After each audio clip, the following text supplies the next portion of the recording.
Hey, I'm Zach. And I'm Jesse. Welcome to another exciting episode of Tesla Time News. Episode 25. On Now You Know.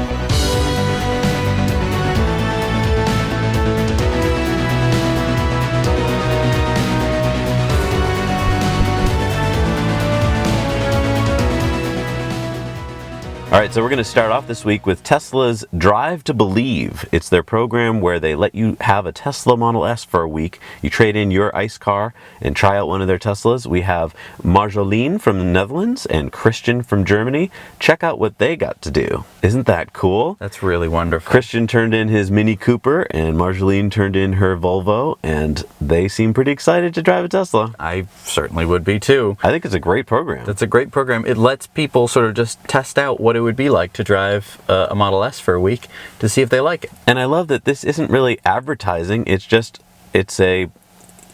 beyond advertising, and it allows people to actually check out the vehicle, and we're hearing from real life people here, not just spokesmodels. Very cool. So cool. All right, I got a tongue twister for you. Okay. Big oil backs bad bills. Ooh, I like that. Say that 5 times fast. Big oil backs bad bills. So, since the start of this year, 2017, 6 states, including Indiana, South Carolina, Kansas, Tennessee, New Hampshire, and Montana, have introduced legislation that would require EV owners to pay a fee of up to $180 a year. Wait, EV owners? Yeah, electric vehicle owners. Why?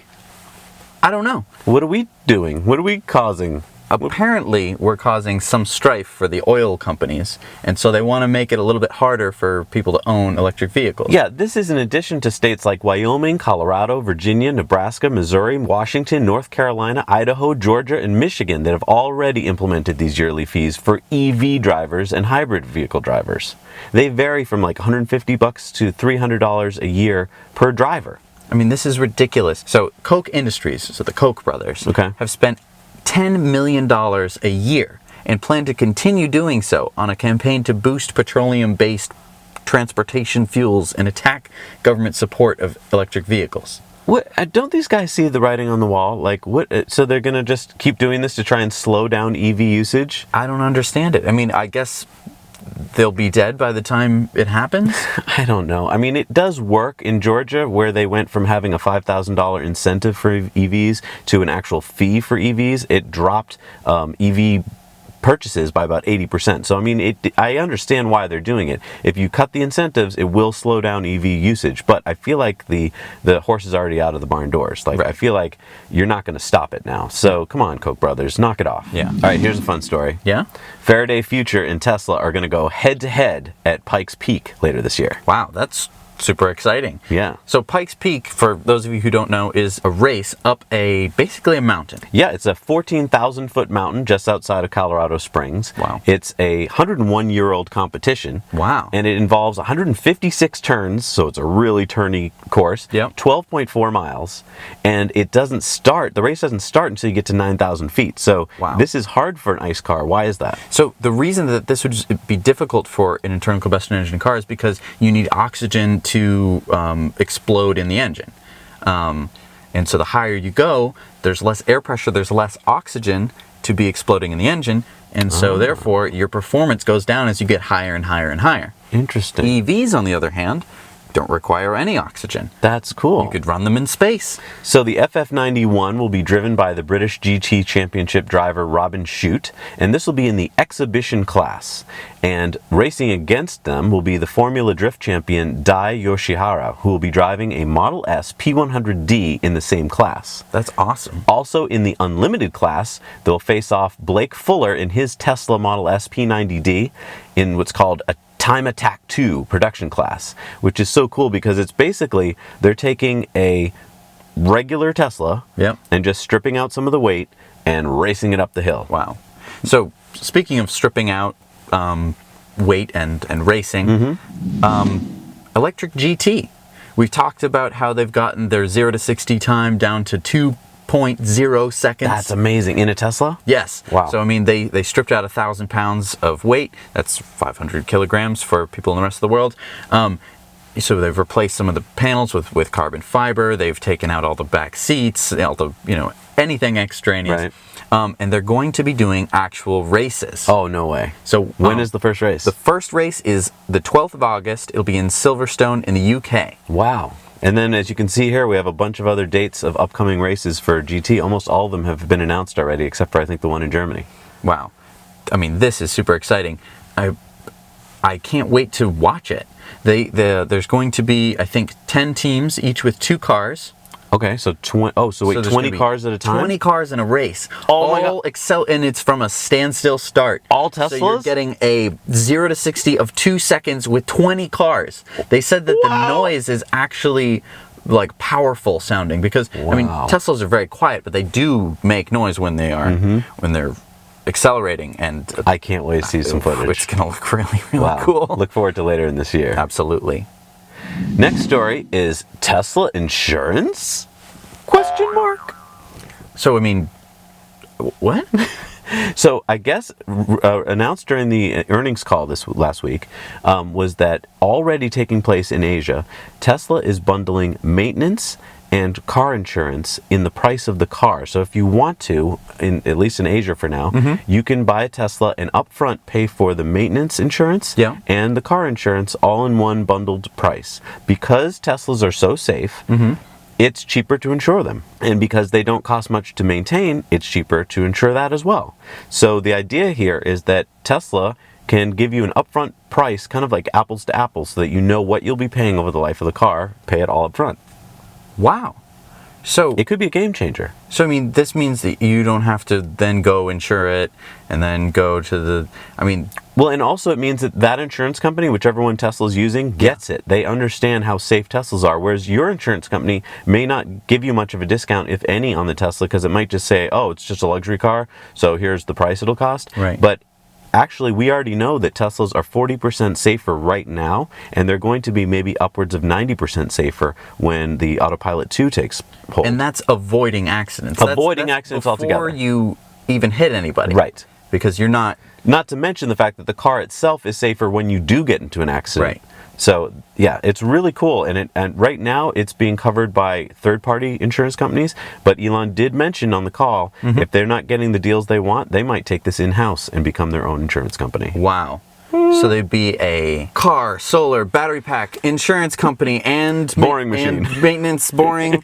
Oh wow, there's a lot of cards on the table here. Wow, that's exciting stuff. Yeah, I guess if you're not afraid to dig holes, you're not afraid of being an insurance company. Wow. A quote here from Tesla's president of global sales and service, Jonathan McNeil. He said in a Mashable article, "It is our vision in the future that we'll be able to offer a single price for the car, maintenance, and insurance in a really compelling offering for the consumer. And we're currently doing that today." Wow, that's crazy. That is crazy. You know what else is crazy? What's crazy? Morgan Freeman has started a Tesla Limo service. And they're going to be... Morgan Freeman? Yeah, and they're going to be delivering people to the Oscars. They own 7 Model X's, 4 Model S's, and you're going to be seeing them at the Oscars. So if you watch closely during the red carpet, you're probably going to see some Model X's and S's pull up with some celebs in there. So definitely go back and watch it and see if you can spot any of Morgan Freeman's Teslas. Yeah, I want to read a little quote here. He says, "I own a Tesla." Wait a minute. You have to do the Morgan Freeman voice. Oh, I can't do the Morgan Freeman voice. Okay. I own a Tesla. I'm a huge fan of Elon Musk. I think he's got the most incredibly forward-thinking ideas about where we can go with technology. What he has done, no one else has ever done. He has landed a rocket on a ship, so it becomes reusable. Do you know what a feat that is? That's awesome. I'm going to do the rest of this broadcast in a Morgan Freeman voice. You know, Morgan Freeman, he's an executive producer on Madam Secretary, which is a CBS show, and they're already doing the shuttle service with his Model X's and S's. So it's pretty cool. He's already doing that in LA. So if you're a big star in LA, you can take a Tesla to the Oscars. How cool is that? That's very cool. There's a little topic here most people don't care about. It's Model 3 news. No. Everyone wants to hear about Model 3 news, Dad. Oh, really? Yes. Oh, okay.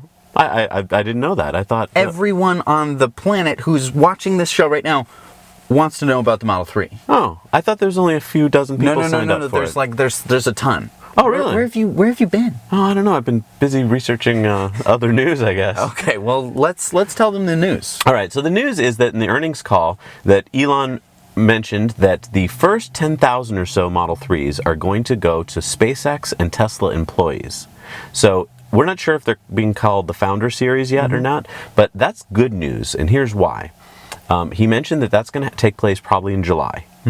And when they get their cars first, we're not sure yet if they're getting an incentive or a discount to get their cars. We really would love to know. So if you're a Tesla or SpaceX employee And you're getting a Model 3? Yeah, please let us comment know below. if there's any incentives. That'd be great. But anyway, so they're going to get their cars first, and the reason for that is that Elon mentioned that it's good to have a feedback loop before customers experience them. And what I think he's looking for is if you're a SpaceX or Tesla employee and you get your car and there's some little problem, which, there's probably going to be some problems in the very beginning, you're going to be much more forgiving. And you're going to let them know. You're going to let them know. You're going to. They probably have a program for you to go in and get them fixed real quick. Whatever. You're not going to let the press. And then they can change it on the line. It's sort of like what they do with the Model S and X now. Exactly. They sort of just there's a problem with this part. Let's change that part. Let's fix it. Right. And so therefore, after those 10,000 get produced and figured a few things out, then we're going to have a much smoother transition. So that is some really good news about that. And I just wanted to let you know there's probably around 27,000 employees. So that means that about a third of them are going to be driving Model 3s. Wow, that's going to be pretty cool. That's going to be hard to find your car in the parking lot, huh? Yeah. I guess there'll be a lot of summonings. You just summon it out. Yeah, it'll just come pick you up, I guess. Musk has also given some guidance as to how many he thinks are going to be produced. Usually he kept this secret. He wouldn't really tell us what he was telling his suppliers, but I think he figured out that gets out anyway, so he's let this be known, which helps us a lot. So here are the numbers. He thinks that they're going to be pegging about 1,000 vehicles per week in July. Okay, so that's 4,000.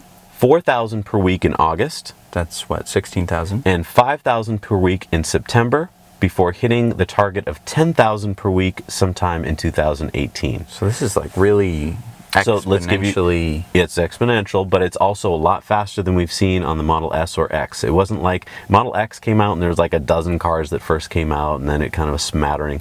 Here he's looking to produce what looks like about 4,000 cars in the first month. Wow. This means that they're going to be producing around 110,000 cars in 2017 if these numbers hold to be true. We're not guaranteeing that, but at least that gives you some idea of where you might be getting your car, if you might be getting it before Christmas or after the new year. So 110,000 cars in 2017 is what we're looking at if those numbers hold true. That's really good. That's really good. And look at here, there's a photo of what's called Area 51 in the Fremont factory. Each workstation gets a different name. This one we think is named Area 51 because Elon has mentioned that when he gets up to full speed with the Model 3 production, he's calling it the Alien Dreadnought. Right, so this is basically because it's not going to look like any factory you've ever seen before. Yeah, why is that? They're going to take all the humans off the line. Yes. It's going to be just robots building cars. Yes, I mean, right now, how fast are they going? They're going at about 5 centimeters a second is the production line speed. But basically, humans can only go at such a speed, right?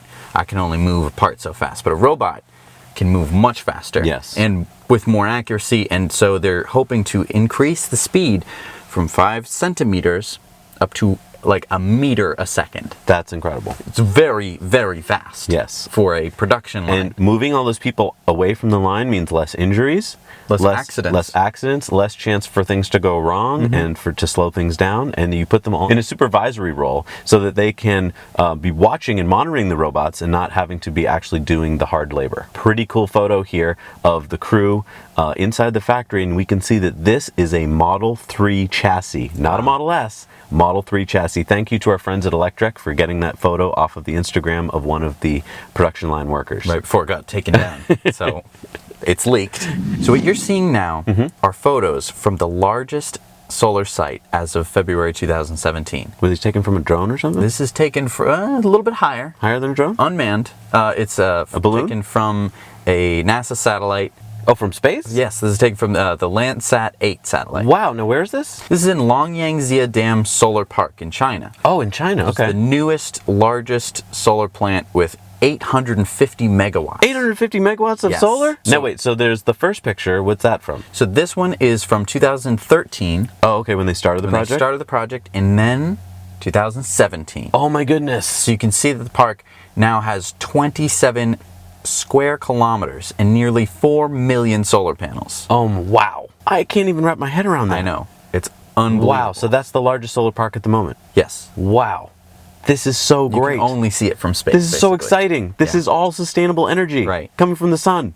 Yeah. Wow. Thank you, China. Thank you, China. Good work. Hey, one of my favorite projects of all times that I've heard about and supported is solar roadways. Solar frickin' roadways. And I just wanted to point out that this week you can go live and watch this webcam footage of the solar roadways first installation, which is in their hometown of Sandpoint, Idaho. Now, I know it doesn't seem that exciting. There's not cars driving on it, but it is working as you speak, as we look at it. Right. It is heating. Like we've been watching it during a snowstorm the other day. It melts all the snow. It's lighting.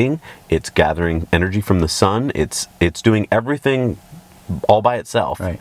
And kids can play on it and step on it and change the color of the pads. It's really cool. And it's these are the 3rd generation panels and it's working. Right. And I mean, now that it's working, I want it. So if you're watching this solar roadways, please call me. I would love to install it on my driveway. Right.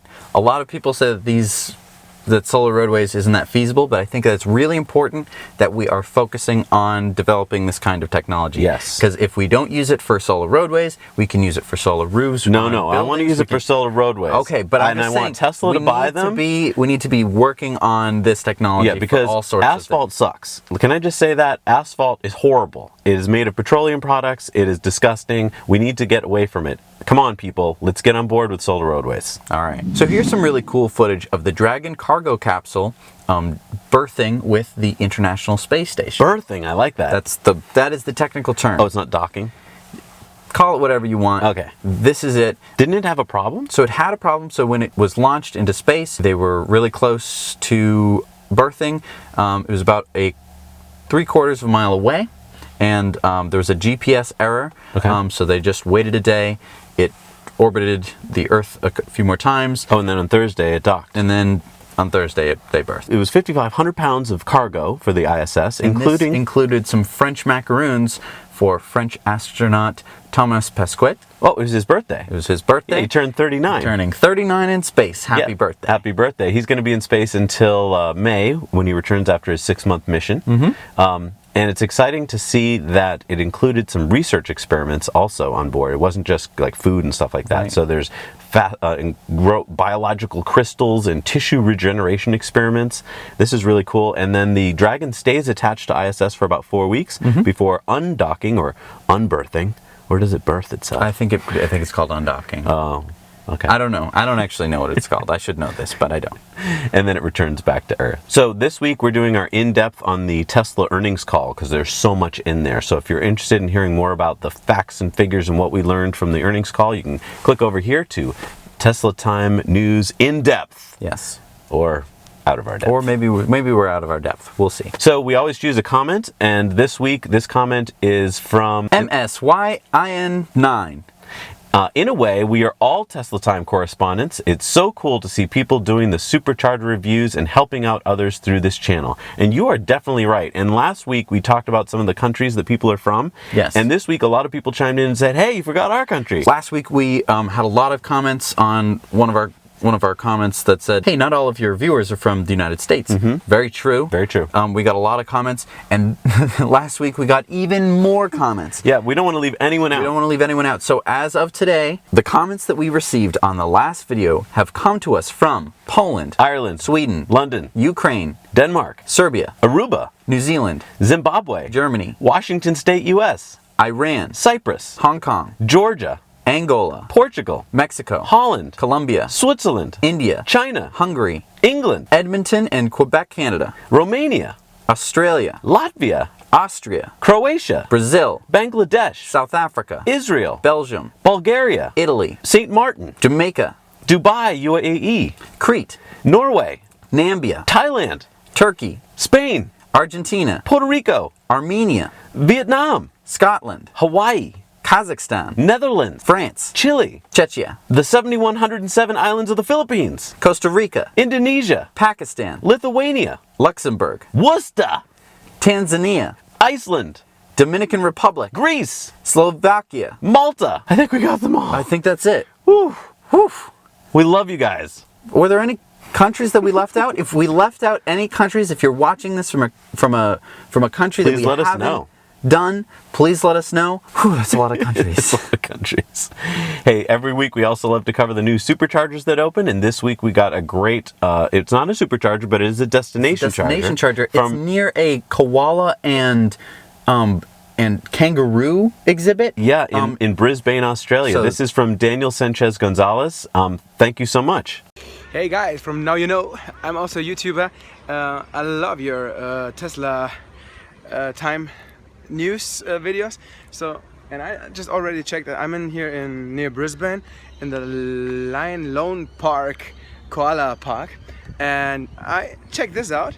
So I thought I should show you this. It's not a supercharger, but good to know if you visit the koalas and the kangaroos, you can come here. It's great. So hope you enjoy it. Take care and go on with this kind of great videos. Peace. Also this week, permits were pulled in, Green Bay, Wisconsin, and Charlottesville, Virginia. and construction began in, Myrtle Beach, South Carolina. and some new ones opened. In Van Horn, Texas. Occhiobello, Italy, Hamilton, New Zealand. and Naples, Florida, which you can see the Naples, Florida review from Jennifer last week when she was down in Florida. Thank you so much for watching. This was another great episode for us. We really, truly appreciate all of you guys becoming subscribers and watching every week and leaving us awesome comments. It gives me the energy every week to just keep pushing forward. So thank to you. sift through the hundreds of articles that we look at and to find the stories that really I think would be most interesting to you guys. Please like this video. It will help share it around the world. It does. Every to like people helps. that you have never met before. You're gonna like it, and someone else's it's gonna pop up on their YouTube, and they're gonna say, "Oh, what's this video?" And they're gonna watch it. And they're gonna be like, "That was great," and it's because of you, because you liked it. Also, don't forget, if you'd like to support us on Patreon, a few bucks goes a long way with us. So head on over to Patreon and become a Patreon supporter. It means a lot to us. All right, thank you so much for watching. Now you know.